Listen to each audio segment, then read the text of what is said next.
ব্রাহ্মণবাড়িয়ার ৬টি সংসদীয় আসনের মধ্যে আজ ৩টি আসনের যাচাই বাছাই করা হয়েছে। ব্রাহ্মণবাড়িয়ার জেলা প্রশাসক ও রিটার্নিং অফিসার শারমিন আক্তার জাহান যাচাই বাছাই সম্পন্ন করেন।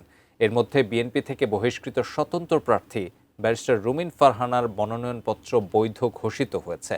রিটার্নিং অফিসারের কার্যালয়ের সামনে থেকে বিস্তারিত জানিয়েছেন পূর্বাঞ্চলীয় ব্যুরো প্রধান পীযূষ কান্তি আচার্য। জাতীয় সংসদ নির্বাচনের ৬টি আসনের মধ্যে ব্রাহ্মণবাড়িয়ার ৩টি আসনের আজ যাচাই বাছাই প্রক্রিয়া কিছুক্ষণ আগে শেষ হয়েছে।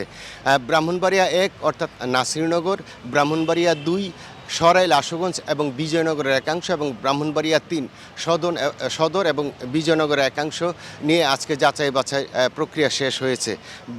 ব্রাহ্মণবাড়িয়া ১ আসনে বিএনপি এবং জামাতসহ সকলেরই কিন্তু প্রার্থিতা এখানে যাচাই বাছাই টিকেছে এবং একজনের প্রার্থিতা কিন্তু 1% জমা দিতে না পারার কারণে বাতিল হয়েছে।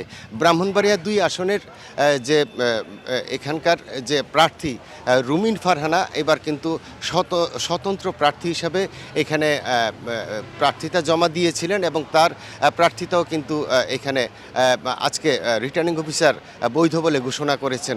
এবং এখানে আরেকটি তথ্য দিয়ে রাখি, তিনি বৈধ ঘোষণার পর বের হয়ে গণমাধ্যম কর্মীদের সাথে তিনি কথা বলেছেন। তিনি প্রথমে কিন্তু একটি অভিযোগ করেছেন যে তার যে সমর্থকরা রয়েছে তাদেরকে মামলার হুমকি দেওয়া হচ্ছে।